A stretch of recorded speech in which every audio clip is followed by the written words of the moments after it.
From here starts the speaking test. This is the speaking test of International Language Testing System taking place online in IELTS Academy. The candidate is Michelle Benitez. The candidate's number is 014132272. The examiner is Mehrnoush Hafi, examiner number 443533. Good evening. My name is Mehrnoush Hafi. Would you please tell me your full name? Sure, my name is Michelle Benitez. Okay, Michelle, can I see your identification, please? Yes, here it is. Okay, thank you very much. Great, good. Okay, we can start with the first part of your test. In the first part, I will ask you some personal questions. First, I would like to ask about your job. What is your job? Well, I'm currently a marketing assistant for the college I graduated in. My job mainly consists in making up strategies so that the different careers offered in my college are more attractive to students that want to pursue a bachelor's degree. Okay, great. And why did you choose that job? Well, actually, I used to work in a clothing company. That was my dream job. I enjoyed it a lot, but the salary was really low. So, in order to pursue professional goals, I decided it was a better idea to change jobs. And I got a call from a friend of mine that works in the college, and she told me that they were looking for a marketing assistant, and I decided to apply, and I got the job. Okay, great. And do you get on well with your colleagues? Well, it's kind of hard to tell since we are working from home, and even though I used to know some of them from when I was a student, I don't actually know my colleagues in person, and I've only been working for a couple weeks, so it's really hard to tell. But so far, I haven't had any issue with them, so I think they are cool to work with. Okay, thank you very much. Now let's move on to talk about art. Are you good at art? I used to be really good at art when I was in high school. I actually pursued international baccalaureate diploma in arts, and I did pretty well. So I would say I used to be good at arts. I'm not sure right now. I haven't practiced a lot, but I think I might still be. Okay, and have you ever been to an art gallery? Yes, I have. Actually, I went to an art gallery maybe last year, at beginning of last year, since my sister is studying visual arts in college. She usually asks me to take her to different expositions and exhibitions around the town, and I went to an art gallery last year. Yeah. Okay, great. And do you think that children can benefit from going to art galleries? Yes, I do. I think art is a way to know a bit more of culture, and it's also a way to expand your creative boundaries. I think when children are young, they need to be exposed to these kind of experiences in order to realize that the world is not as square as we might be led to think when we're little. It's full of color, life, and other forms of expression that can be learned from art. Okay, very good. Now let's talk about pets. Do you like animals? Yes, I do. I don't know many animals. I know the common ones: dogs, cats, maybe rabbits. But I think I do like animals. Okay, and what is a popular pet to have in your country? Well, as in most countries, we have dogs, we have cats, as I just mentioned, and I think maybe fishes, like small fishes. They are also quite popular here in Ecuador. Okay, very good. And did you have a pet as a child? Yes, I did. When I was really little, I had two fishes. Both of them died. So next we got a dog. The dog also died, and then we got another dog. So yeah, I've had quite a lot of pets in my life. Okay, very good. Thank you very much. We are done with the first part, and now we can move on to the second part. Okay. In this part, I will give you a topic, and I would like you to talk about it for 2 minutes. But Okay. before you talk, you will have 1 minute to think about what you're going to say, and you can make notes if you wish. Do you Okay. understand? Yes. Great, good. Now you can take a paper and a pencil to make notes. Okay. And I'm sharing my screen so that, okay, so now I would like you to describe a person you know who speaks a foreign language well. You will now have 1 minute to think about what you're going to say. Your 1 minute starts right now.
Good.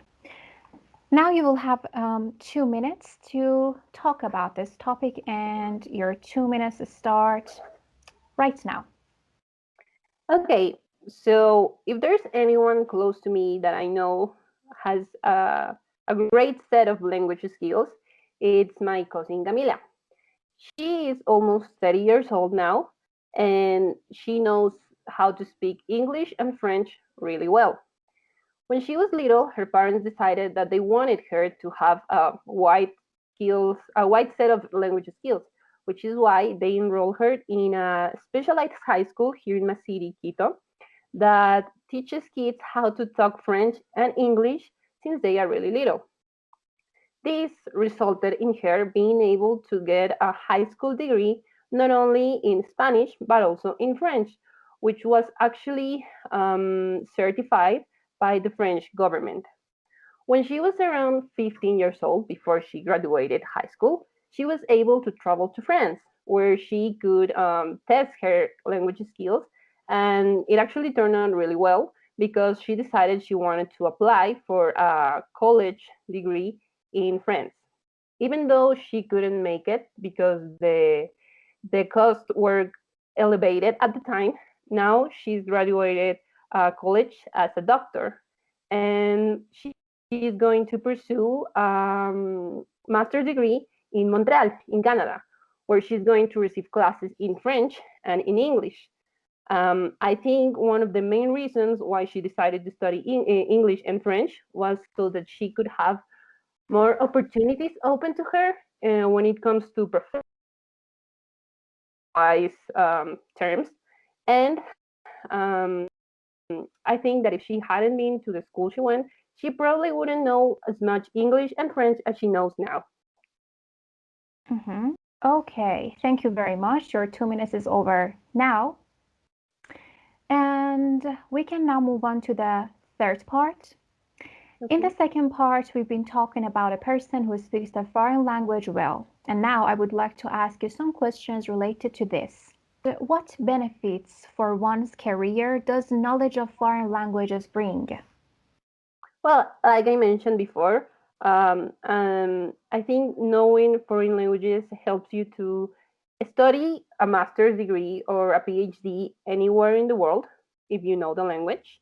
And you can also pursue jobs not only locally, but in a global way.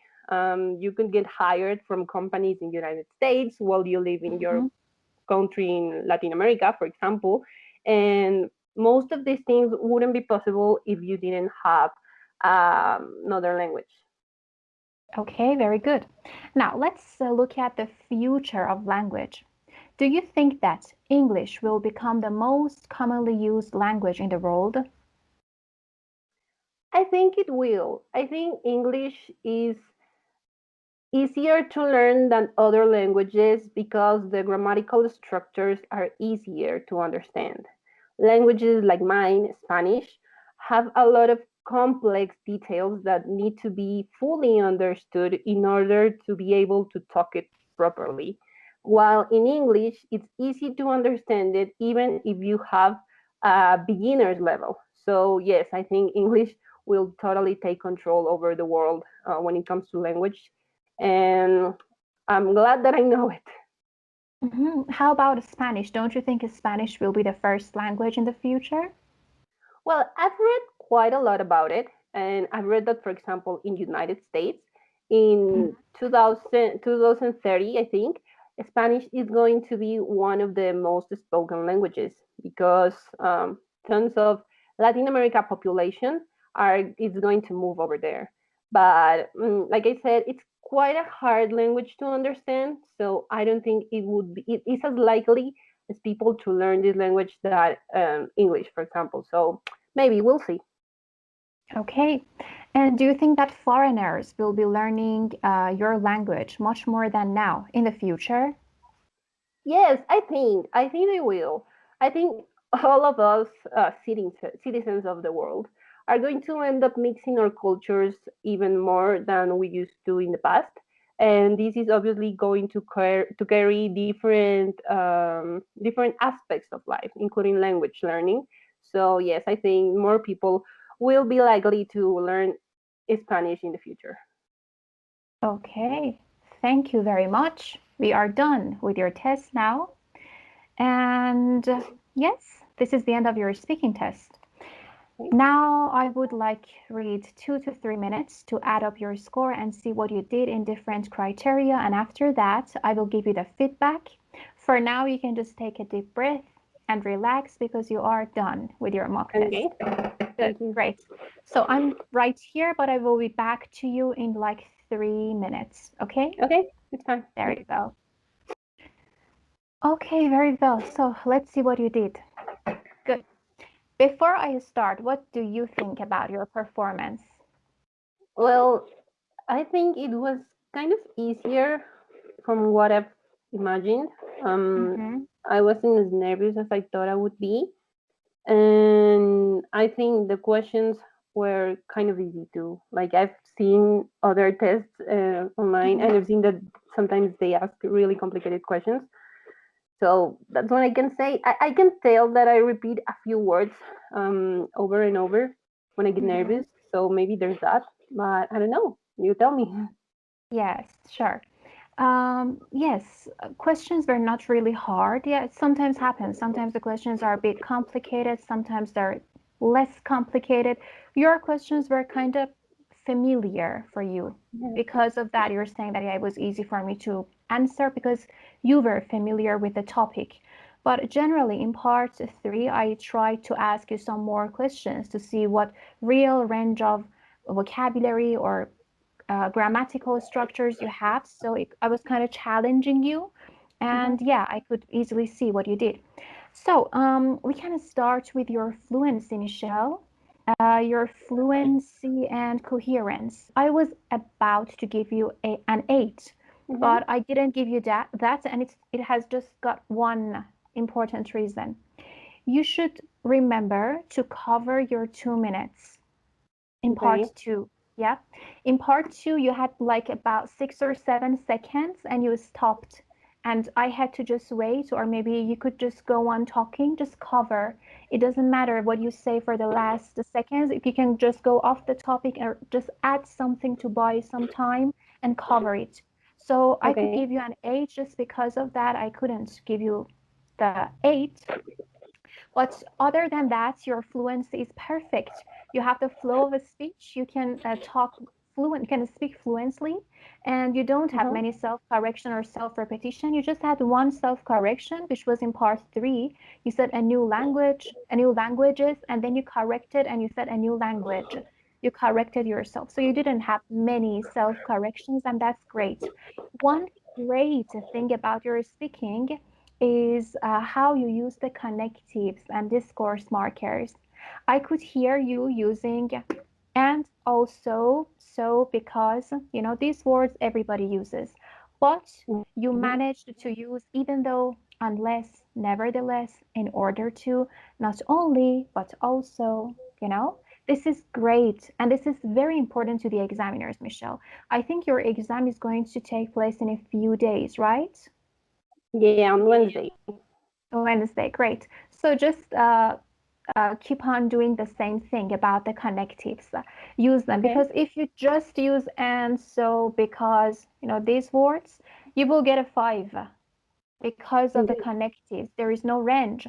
But if you have a range of these connectives, you can get a 6, 7, and above in your fluency. So that's great. Mhm. So that's about your fluency. Let's talk about your lexical resource and vocabulary. I gave you a 7 in your vocabulary because, as you just mentioned, sometimes you kept repeating the same words sometimes, but generally you were able to talk flexibly about different topics. Like any question I asked you, you could use a range of collocations, vocabulary, and idiomatic language. For example, you said to manage to do something, tons of ideas, or a great set of language, pursue master degree. It's kind of hard to tell. So you were kind of paraphrasing my question. Don't forget to do that on your exam day, okay? Don't repeat Okay. the question. And sometimes you answered me very directly, very Mhm. fast. Maybe you can just use some boosters to buy some time and then you start. Like, Okay. okay, to answer this question, I can say, I suppose, I believe, and you kind of have that, but remember to just keep it this way for all the questions, okay? Okay. And sometimes you use I think a lot. You repeat I think. Work on that. You can Mhm. say I suppose, I believe, I assume, some alternatives for that. But generally, your vocabulary is fine. You got a 7. You can easily get a 7.5 or 8. But today, because of some repetitions, I decided to give you a solid 7. Okay. Okay, and your grammar. In your grammatical range and accuracy, I gave you an 8 because you Okay. are able to use a wide range of structures, complex structures. And I couldn't really notice many grammatical mistakes. You just had some grammatical mistakes. And for example, in part one, you said it consists in, no, it consists of something. Okay. Yeah. Or they don't have any issue with that. They don't have any issues with that. Singular, Okay. plural. Or also in part two, you said they enroll her, but it was in simple past. So you gotta say they enrolled her. Okay. And what else? That was all about your grammatical mistakes. And you also said language itself, it's complex. Language itself is complex. Okay. Yeah. But your problem, Michelle, is not your grammar, it's your pronunciation. Because you're speaking too fast, you make Okay. grammatical mistakes. That's the biggest problem you have. And this is something that you can solve. It's not something Yes. you say, oh my God, I need a lot of time. No. Now you know that. You speak a bit Yeah, I can slower. speak That's slower. all. Yeah. Yeah.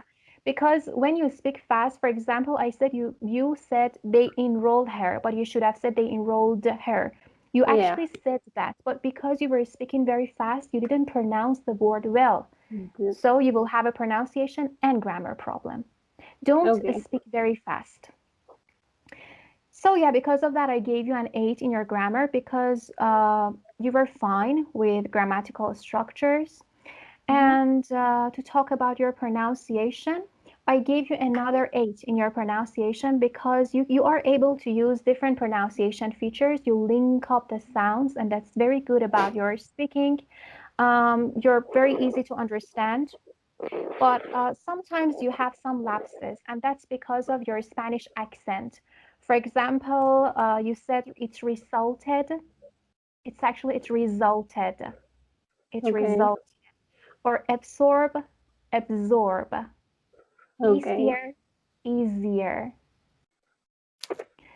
And yeah, it was all about your pronunciation. Also, once you said usually, usually, usually. Okay. Okay, so you had like 4 lapses in your pronunciation, but that's fine. If you speak a bit slower, your mind will find it easier to analyze the words. And you speak too fast, sometimes you have a lot of information to give me. I don't need Mm-hmm. that much information. Less information, but correct and accurate. That's more important. Okay. Overall band score would be a 7.5. If you covered those 6 seconds in part 2, you could easily get an 8 in your speaking. So, Okay. 3 things. Cover your 2 minutes in part 2, speak a Mm-hmm. bit slower, Mm-hmm. and you don't need to give me much information. Okay. Yes, that's all about your speaking. So, Okay. yeah, that's all about it. Great. Now, did you expect this result? Not really, actually. That's why I wanted to make this mock test because I don't have anyone that actually speaks English as a native language. So Mm-hmm, it was kind of hard for me to tell if I was doing it correctly or not. I mm-hmm, watched a lot of your videos, like almost all of them, mm-hmm. and that gave me a solid idea of what could get me a 6, what could get me a 7, but I wasn't sure what I was. So this actually gives me a bit more of confidence to in order to give my exam. And the Mm-hmm. tips and recommendations you just gave me are actually going to help me a lot, especially when it comes to me talking slower, me covering the 2 minutes. I think those are things I can actually handle pretty easily in time for my exam. So yeah, thank you very much. It's been really You're helpful. welcome. You're so welcome. Yeah, we are very happy that the videos and everything have been useful for you. And Yeah. maybe we can, if you agree, if you don't mind, we can share your own video so that others can learn from you, like on Yeah. YouTube or Instagram. Great, Yeah, I don't great. mind. Good. You can do it. Okay, thank you very much. Okay. And Thank I you. wish you luck. Maybe if you want, you can take another mock test before your exam. It's on Wednesday, so you can take other mock tests. If not, I wish you luck.